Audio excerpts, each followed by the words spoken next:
Don't sit down yet. Just a minute. Want to make sure everything is straight. You relaxed? You feel okay? All right. You know there are 3 bachelors over there. There'll be 1, 2, and 3. Ask them anything you like to find out more about them, except their name, age, occupation, or income, okay? And we're going to start by having them say hello to you and see how they sound. Number 1, would you say hello to Cheryl, please? We're going to have a great time together, Cheryl. Okay. And here we go. Bachelor number 1. Yes. What's your best time?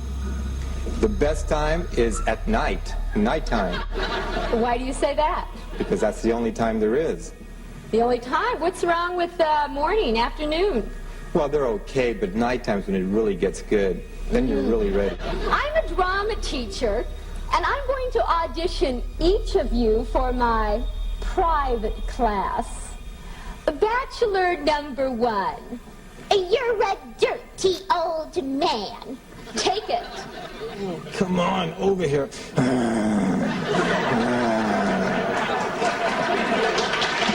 Oh, honey, we ought to go out and boogie. Really? Bachelor number 1. I am serving you for dinner. Oh, What are you called, and what do you look like? I'm called the banana, and I look really good. Can you be a little more descriptive? Peel me.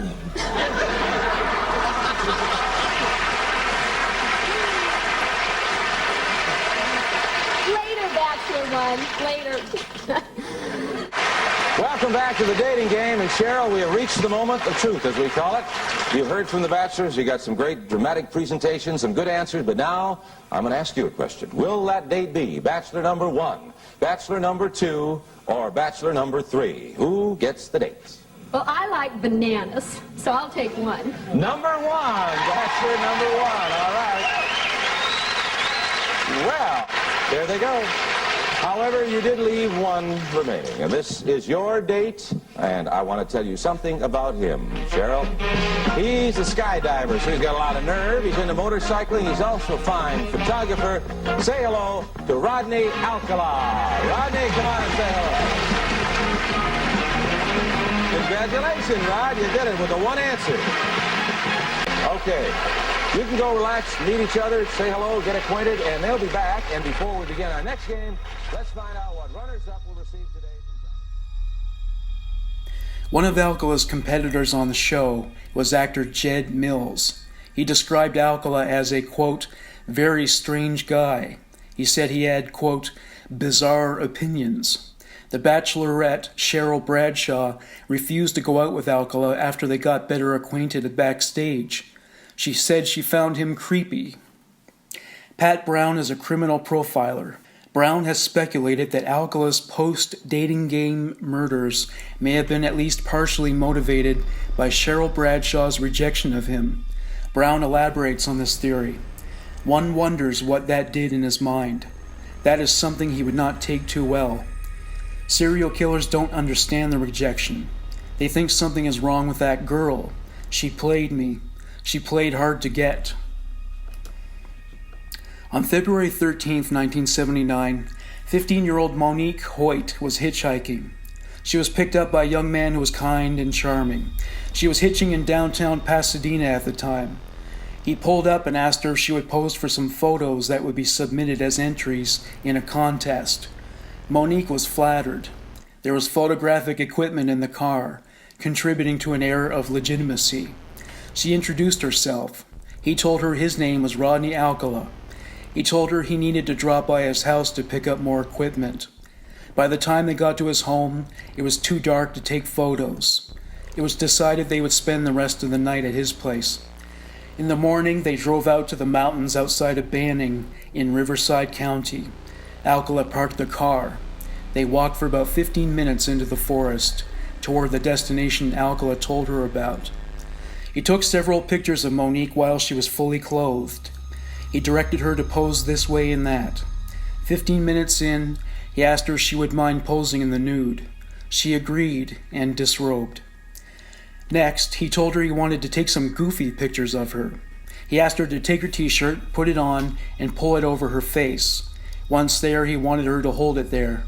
She followed his directive. She held the t-shirt over her face and awaited further instructions. A heavy blow was dealt to her head. It hit her so hard, she fell to the ground. She soon passed out, but before she did, she saw that Alcala held a tree branch in his hands. When Monique regained consciousness, she strove to remain calm. She had been living on the streets for about a year by that point. She knew how to survive dangerous situations. She kept her eyes closed and remained still to convince Alcala she was still unconscious. In the meantime, she planned an escape. Whether he was fooled or not, Alcala was not finished. He bit on her vagina repeatedly. He worked his way up from her pubic region to her breasts. He raped her vaginally for a moment. He pulled out. He flipped her body over. He sodomized her. She could no longer keep up the subterfuge. The pain was far too much for her to bear. She started screaming. He told her to shut up. He grabbed her t-shirt and stuffed it into her mouth. Her voice was muffled, but she continued to scream nonetheless. She started to fight back. Alcala grabbed her throat. He began to choke her.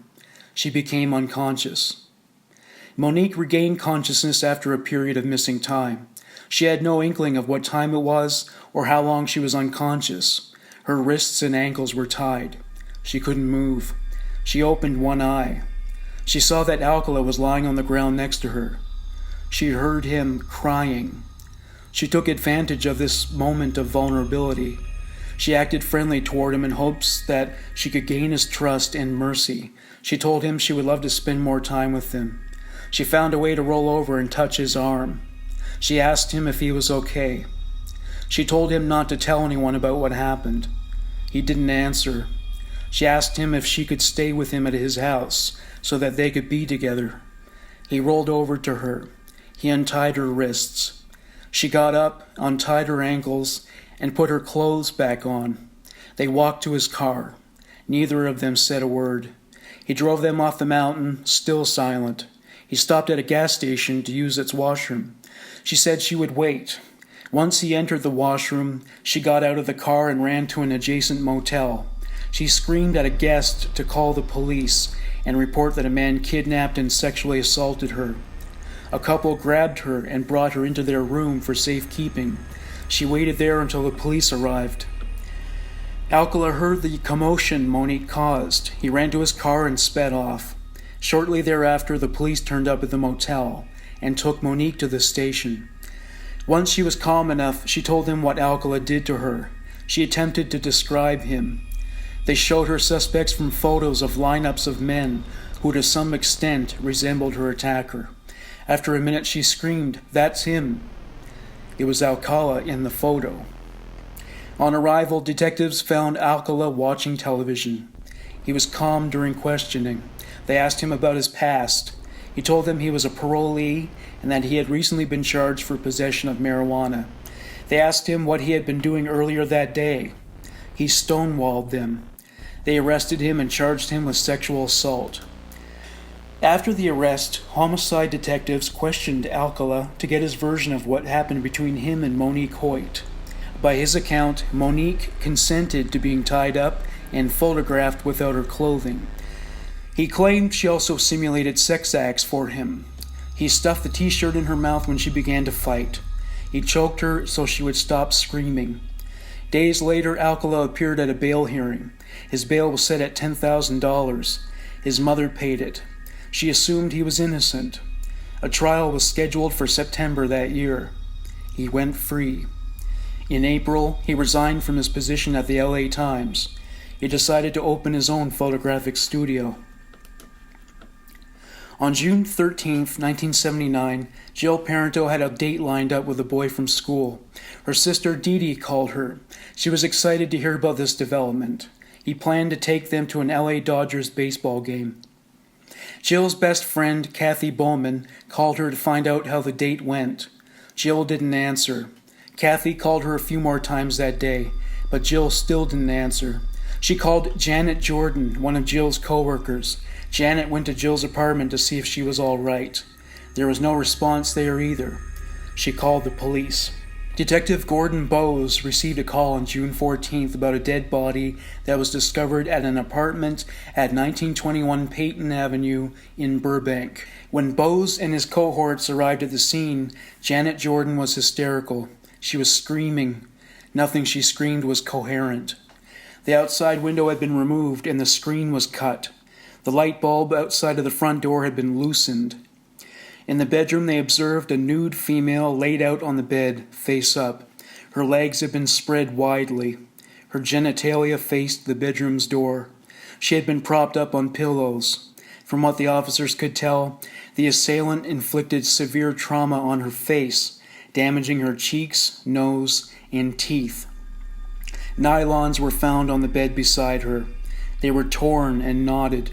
The blanket, sheets, and a bathrobe were soaked with blood and deposited at the foot of the bed. A bedroom lamp was positioned to face upwards, apparently to be used as an impromptu spotlight to illuminate her vagina.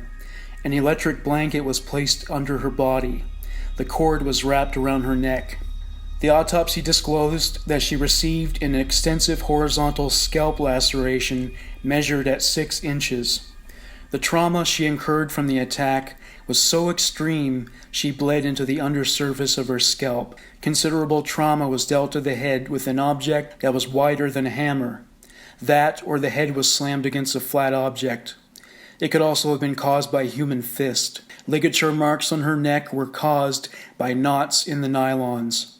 Serious hemorrhaging was observed through the area of her thyroid, larynx, and epiglottis. The strangulation had been applied with so much force that the small blood vessels in her eyes ruptured. There were bruises on the tip of her tongue. Bleeding had occurred in her mouth. The corners of her mouth were injured. This is typical in the event of forcible fellatio. She was scratched deeply around her breasts. There were teeth marks and puncture wounds around her right breast. Puncture wounds were also found below the left nipple. There were cuts on the left side of her left breast. Deep wounds were found in her vaginal and rectal cavities. The coroner deduced that most of the injuries were inflicted while the victim was still alive. The cause of death was concluded to be strangulation. Blood samples were taken from the robe. Sperm was found in both her mouth and vagina. During this time, Alcala sold himself successfully to hundreds of young men and women as a professional fashion photographer. He told them he was photographing them for his portfolio. One of his co-workers at the LA Times disclosed that Alcala showed some of the photos to his co-workers. Her evaluation: "I thought it was weird, but I was young. I didn't know anything. When I asked why he took the photos, he said their moms asked him to. I remember the girls were naked." Another woman had this to say: "He said he was a professional, so in my mind I was being a model for him." She allowed him to photograph her in 1979. She had a closer look at his portfolio. Her recollection: spread after spread of naked teenage boys. Most of the pictures he took were pornographic. Most of the individuals that were photographed have not been identified. Police have speculated that some of them could be cold case victims. He would approach young girls at the beach, most of them minors. He would ask them to get in his car with a promise of some kind of reward for posing for him. Many were wary and fled the scene. On July 2, 1979, forestry worker William Pupke discovered the skeletal remains of a human body after being notified by a coworker. He called dispatch and informed them about what he had found. July 5, 1979, 12-year-old Robin Samsoe had been missing for 12 days. Police showed up at her family's door. An officer told her mother, Marianne, that Robin had been located. Marianne said, "Let's go see her." The officer said, "We can't do that." Marianne said, "That's my baby, of course I can see her. Why not?" The officer said, "Because it took us 3 days to identify her." Marianne's response: "What's wrong with you people? How many little girls with long blonde hair disappeared that took you 3 days?" The officer shook his shoulders. Tears streamed down his face. He told her there was no hair. Orange County District Attorney Matt Murphy paid several visits to the site where Robin Samsoe's body was found. His recollection: Robin had been up here for 12 days before her body was found, and there were 12 days for the animals to scavenge Robin's remains and for decomposition to take place. By the time the fire crew found her body, she was just bones. Law enforcement officials were under even more pressure to find the culprit. This is the description of the remains transcribed verbatim from the medical examiner's report. Portions of the hands and left foot were absent. Disarticulation of the skull and upper 3 cervical vertebrae from the remains of the cervical vertebrae. Remnants of soft tissue present in the jaws, pharynx, left temporal muscle, orbits, surrounding the rib cage, lumbar and thoracic vertebrae, vertebral column, pelvis, and remnants attached to the bones of the extremities. Brownish soft tissue, firm and mummified. Extensive evidence of animal erosion. Hands absent bilaterally, apparently due to animalized erosion. No tool marks, chop marks, or saw marks where separation of the hands would have occurred. No evidence of ante-mortem fracture, trauma, gunshot wound, stab wound, chop wound, or tool marks. Skull consistent with Caucasoid race. Estimated height is 57 1/4 inches. No front teeth. The corpse was in such an advanced stage of decomposition that the cause of death could not be ascertained. They inspected the body for signs of sexual assault. This too was undetectable after 12 days of decomposition. On July 7th, detectives went to Alcala's mother's house. Rodney wasn't around, but his girlfriend was home. Her name was Elizabeth Kelleher. Her description of him: Rodney Alcala is an intelligent, well-mannered, pleasant, fun, outgoing, great individual. She was asked if she was in love with him. She said yes. She met him when she was 22. They bonded over their passion for photography. She had a look at his portfolio. She was asked about what she saw. She had this to say: I saw a lot of pictures of girls, young girls, I'd say probably from 12, 13 to probably about 30s. There was no difference in personality, no difference in the things we did, the things we talked about. She was asked about the possibility that Rodney could have murdered Robin Samsoe. She couldn't see any reason why he could be capable of committing such a heinous act. They had spent a weekend together in Northern California. She drew a blank when asked to explain his whereabouts on June 20th. The following day, July 8th, Alcala told Elizabeth he wanted to move to Dallas. There was a business opportunity to own his own photography studio. He told her he was also sick of living in Los Angeles. She embraced the proposal, aware she was that he wasn't making a living as a photographer in Los Angeles. He vowed that once he moved there, he would keep in touch with her. He would arrange for her to move there after he was settled. July 23rd, 1979. Rodney Alcala established a rental agreement at a storage facility in Seattle, Washington. He deposited several of his possessions. Afterwards, he drove to a motel nearby and rented a room. The following day, he drove back to Los Angeles. He told Elizabeth that he was off to Dallas. He was elated. He didn't tell her about his trip to Seattle. He didn't tell anybody. July 24th, 1979. After evaluating evidence, detectives determined Rodney Alcala was the prime suspect for the abductions, sexual assaults, and murders under investigation. They turned up at his mother's house at 7 a.m. to serve the arrest warrant. Rodney was still home. He was in bed. He was sleeping in the nude. He seemed surprised to see them. He dressed and they took him into custody. He was questioned at their detachment. He claimed to be at Knott's Berry Farm at the time of Robin Samsoe's murder, being interviewed for a job. He was booked for murder. This time his bail was set at $250,000. Other officers searched his mother's house and his Datsun in hopes that they would find clues that could help with the case. Sergeant Jenkins found a receipt for Alcala's storage unit in Seattle. According to the date on the receipt, the rental agreement was made after the day of Robin Samsoe's disappearance. The search warrant didn't cover the acquisition of a receipt in the house. He copied all the information from the receipt onto his own stationery. The following items were collected as evidence by police in Rodney Alcala's mother's house on July 24, 1979. 1 pair Japanese-made handcuffs, boxes of photos, envelopes containing mail, pieces of rope, manila and blue nylon, 8 magazines, young and naked, 2 black photo binders, plastic slide, 35mm, tray and slide, 1 frizzy black wig, 1 leather bullwhip, 1 pair of pink panties with black tape on each side, a short sleeve plaid men's shirt, 1 pair blue NBA running shoes, camera equipment, a briefcase containing a set of keys, an additional 1,200 photos, negatives, and slides.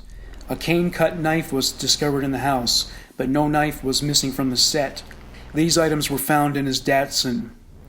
Binoculars, photography equipment, maps, a 35mm camera with a colorful strap, a recently installed shag carpet. More from Sergeant Jenkins.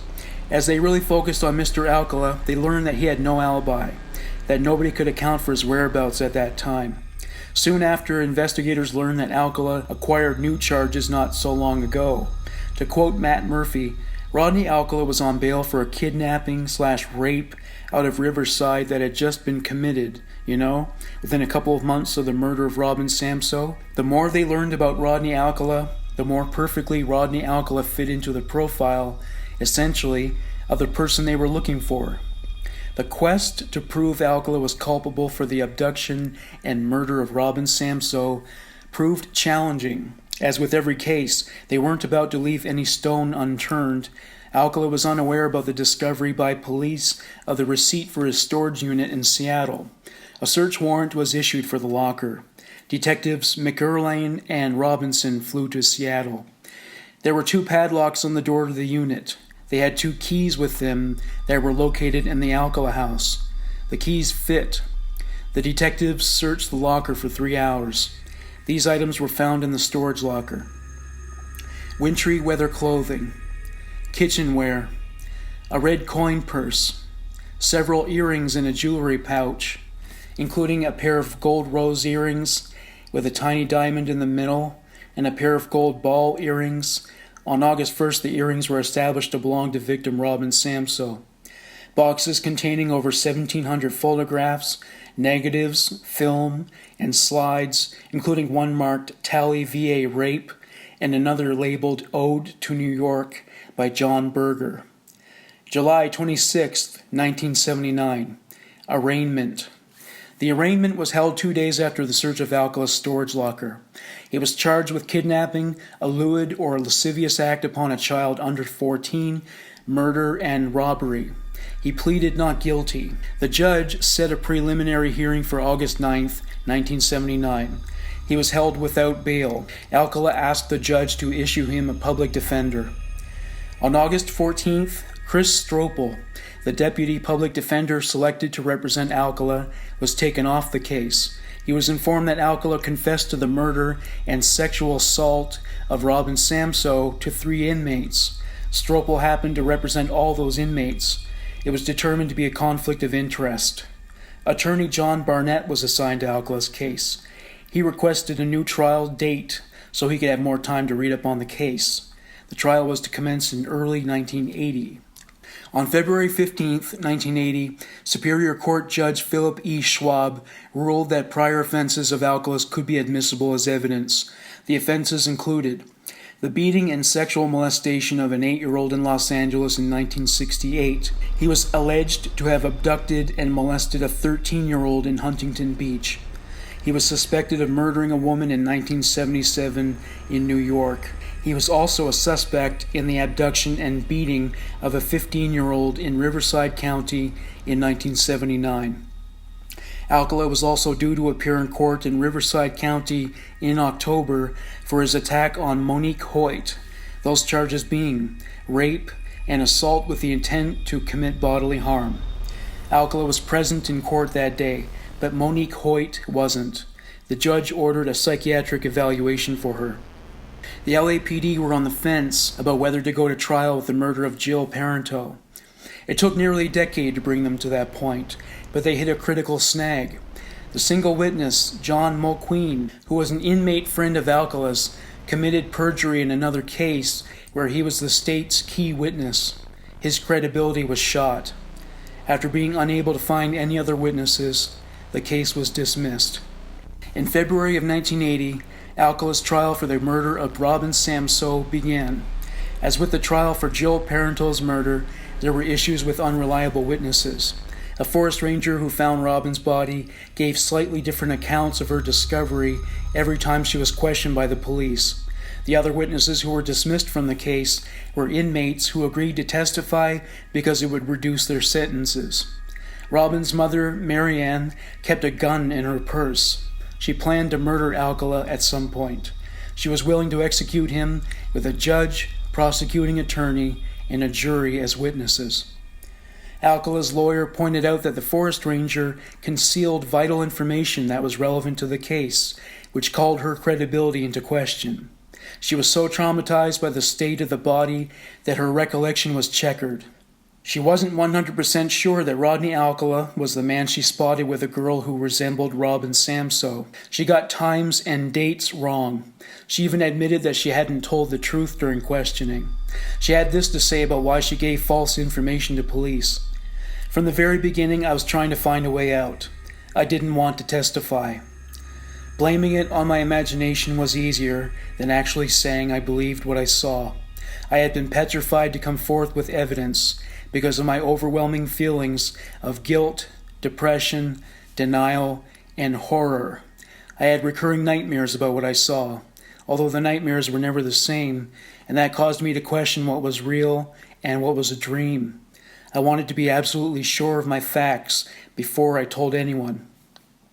Alcala's sex crimes were examined. Witnesses who were approached by him to model for photographs were questioned. Nearly 50 witnesses testified, but the information was often conflicting. The evidence was largely anecdotal, and much of it didn't stand up to scrutiny. Most of the prosecution's witnesses were discredited.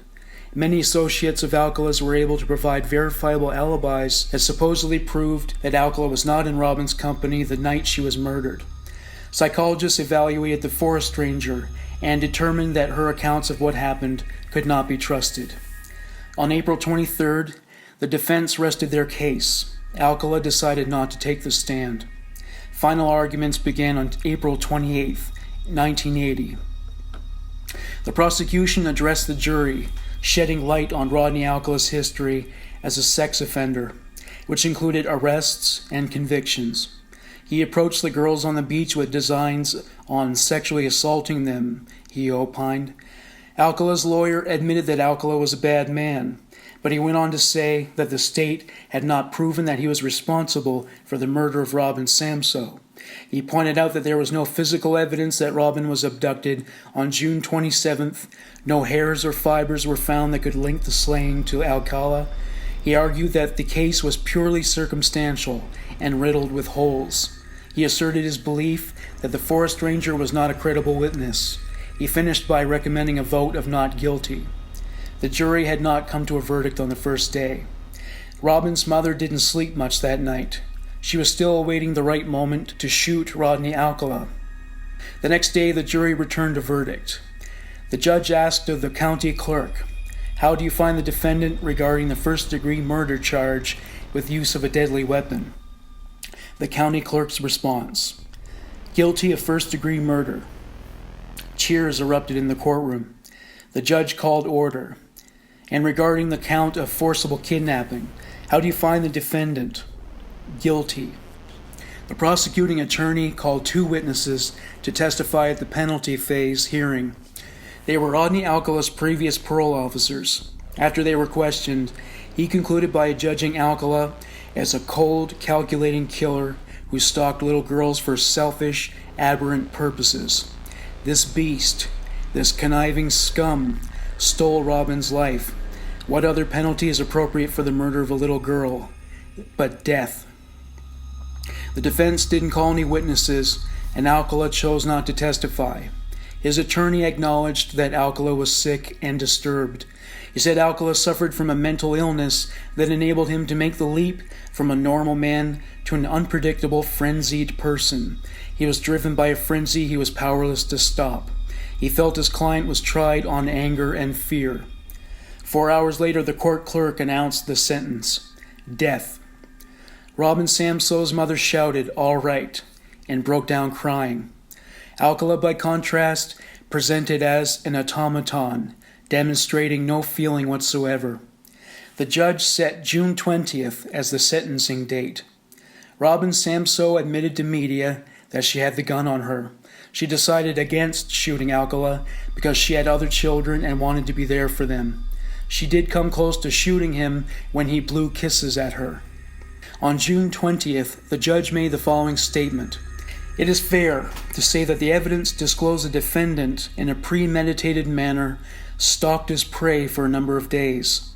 The defendant not only has a prior felony conviction, but there are also distinct similarities to this case. This is a particularly vicious and cruel crime. He is a man of depraved character, but he is able to appreciate the difference between right and wrong." The judge agreed with the jury that Alcala should receive the death penalty.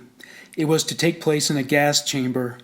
In the meantime, Alcala was remanded to the notorious San Quentin prison. No date was set for the execution, since Alcala's lawyer filed an appeal with the Supreme Court. At a later trial, Alcala was found guilty of the rape and assault of Monique Hoyt. He received a 9-year prison sentence. During the appeal process, it was determined that many of the witnesses gave faulty testimony. The death penalty conviction was reversed. He was retried on all charges. Though many witnesses were discredited to some degree at the new trial, the jury returned with a guilty verdict. He was found culpable of murder, kidnapping, and false imprisonment using a deadly weapon. As the verdict was read, Robin's mother collapsed in the courtroom. She was sobbing aloud. A friend helped escort her out of the courtroom. When asked to comment on the outcome of the trial, Robin's mother had this to say: "I just thank God. Maybe now my daughter can go to sleep for the first time in 7 years. Maybe the rest of my family can go back to life. I was afraid that perhaps the jury would not convict Alcala this time because of all the information the jury was not allowed to hear based on the Supreme Court's decision." Rodney Alcala requested that the case be dismissed because he felt his attorneys were incompetent. The request was denied. Deputy District Attorney Tom Goethals summed up Rodney Alcala at the end of the trial. "Alcala was the worst of the worst. A person who preys on totally defenseless young girls. The defendant is the epitome of malevolence. He is a sexual carnivore, and the meat he thrives on is our children." Alcala finally made a statement on his behalf. He was softly spoken and relaxed. This is what he had to say for himself: "My 13-year prison record shows I am harmless. I am not a threat to hurt anyone." He confessed that he had a history of child molestation and possession of child pornography. He acknowledged his parole violations. He conceded that he raped and assaulted a 15-year-old girl. He said he never even met Robin Samsoe. He went on to say, "Please don't kill me. I don't think I should die for something I didn't do." He finished by asking the jury for a sentence of life. He supported this request by saying he could do no harm to children as long as he was locked up. Once more, he was sentenced to death and remanded to San Quentin. March 25, 1990. A journalist named Janet Zimmerman was keen to interview death row inmates. She wanted to find out how they felt about their impending executions and other death sentence-related issues. She contacted Rodney Alcala and requested an interview. He told her he would only participate if she read his petition for a new trial, which was 400 pages long. She was also to pass a test of Alcala's design. She passed the test. Zimmerman interviewed Alcala for 2 hours. The following was transcribed from their dialogue. Zimmerman: "Describe your feelings about being on death row." Alcala: "It feels like that night in the early 60s when the back tire of my motorcycle blew out and I struggled to regain control as I careened down the Long Beach freeway. It's like that instantaneous fear you feel. You can feel the same thing here. My God, I'm on death row. That's pretty frightening. Zimmerman, how do you spend your days here? Alcala, I spend my days in my 5x11 cell, researching legal issues regarding my case and filing court motions for the right to have dental floss, baby oil, and toothpicks. Those are items prison officials do not allow us inmates to have because they could aid in an attempt to escape. I was allowed a typewriter in my cell, and I used it to write my own appeal to the Supreme Court, but the court hasn't ruled on it yet. Zimmerman, how many hours a day do you spend in your cell? I can leave my cell up to 4 hours a day, 6 days a week, and go out to the yard. There are usually about 40 other inmates out there at a time, and on occasion I will play backgammon or Scrabble with them. If you had told me 20 years ago that I'd be on death row and be playing games with killers, I'd have said you were crazy. On 3 of those days, I'm allowed to run laps on a small outdoor track. I can only take a shower 3 times a week, and only with my handcuffs on. I see that you have a color television. What do you like to watch? I never watch the violent shows that they run on the prison cable channel. I only watch sitcoms and adventure shows with no violence in them. One of my favorite movies is When Harry Met Sally. I also like to look through my photo album with pictures of my mom, 2 sisters, and brother. December 31st, 1992, the Supreme Court of California affirmed Rodney Alcala's conviction and death sentence from 1986. Alcala wrote a book about his experience as the defendant. He claimed he was innocent of all charges and a victim of the system. It ended with his insistence that he be released. He spent his time researching law. His knowledge was so in-depth at one point that he worked as an in-house lawyer for other inmates. He was adjudged a model prisoner and did not violate any of the prison's rules in 9 years. He appealed the case once again, but this time the outcome was worse than ever. Not only was he not released, but forensic evidence was unearthed that linked him to 5 murders he had not been previously charged with committing. Police had seen patterns in the killings, but they didn't have the DNA. Now they did. Los Angeles County Deputy District Attorney Gino Satriano charged him with the murders of Jill Barcomb, Georgia Wixted, and Charlotte Lamb. To quote Matt Murphy, "We realized that not only was Rodney Alcala a vicious murderer in our case, but in fact, he is the serial killer that we always suspected him to be. In addition to the sexual assault and the fact that they were all left naked and posed, and to the beatings and traumas to the head, each of these women were strangled with ligatures, with some sort of tie around their neck. Rodney Alcala was committing murders all over the place to work the system, to confuse law enforcement. He was asked if Alcala committed the murders in different regions in hopes that there would be no collaborative investigations between law enforcement agencies. Murphy confirms this. That's right, and for years they didn't. In his next trial, Alcala tried in vain to have his charges reversed, but with all the DNA evidence and testimonies from law enforcement officials and other witnesses, he didn't stand a chance. The court clerk read the verdict as follows: guilty beyond a reasonable doubt of 5 counts of first-degree murder and 1 count of kidnapping. The jury found true, beyond a reasonable doubt, 5 special circumstance allegations, including torture, rape, kidnapping, and multiple murder. He received the death penalty once more. Police have investigated other murders with Alcala as a suspect. Robin's mother stated her desire for him to be executed in California. I don't want him to go to no other state and be held accountable for nothing else, because he can only be killed once. I want him to die here. I want it carried out. I want to live 1 day longer than him. I want to live 1 day without feeling or hearing the name Rodney Alcala in my mind. I could die a happy woman. More evidence poured in to substantiate Rodney Alcala's status as a human monster. The forensic evidence caught up with him. He is reportedly in perpetually ill health. He is going to die in prison, awaiting execution. Thank you for listening to Human Monsters. Bye for now.